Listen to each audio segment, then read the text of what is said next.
Research on the income disparity between males and females as a result of educational inequality has been a well-known problem around the world, but in some countries, gender inequalities directly attributed to barriers in education were not even internationally acknowledged until 2007. In the scope of progressive female rights, it is curious what factors are being equalized in contemporary educational literature. By reviewing literature that directly implicates rural female educational opportunity,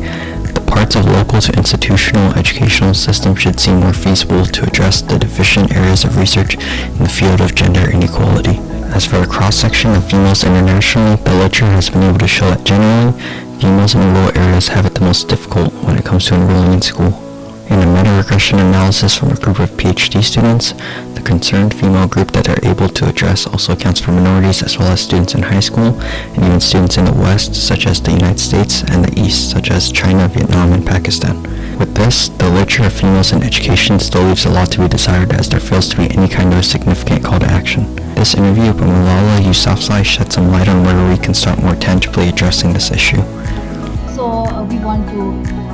increase that investment and also support local advocates as well, local girl advocates. So for that we have announced $3 million and we want to expand that to redouble our efforts and make sure we can reach to as many local activists as we can, because they are the real change makers in their community, and when we empower them, through them we can change. With high-quality works of media or literature that addresses rural female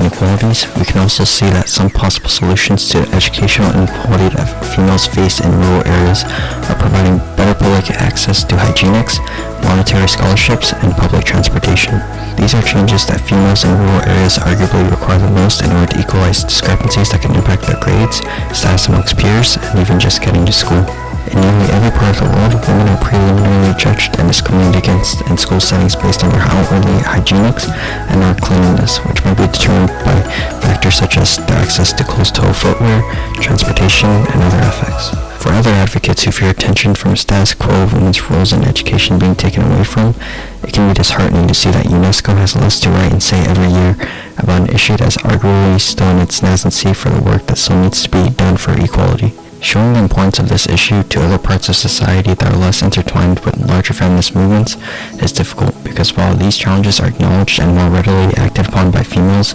and LGBTQ+ communities, males and other groups of people might be less convinced by the urgency or importance of the issue at hand. With such a divide in major populations, it becomes imperative to hone in and frame the field of education's issue into smaller, more pragmatic bits to work on, such as the problems that females in education face in rural zones. With current research and works in literature, individuals, organizations actively seeking to come to the aid of this issue can only further benefit from better work. If the field, along with those who may be involved, can continue to centralize and aggregate meta-regressive work, then the future may still have promising outlooks for action to take place for female educational opportunity by first beginning with rural zones.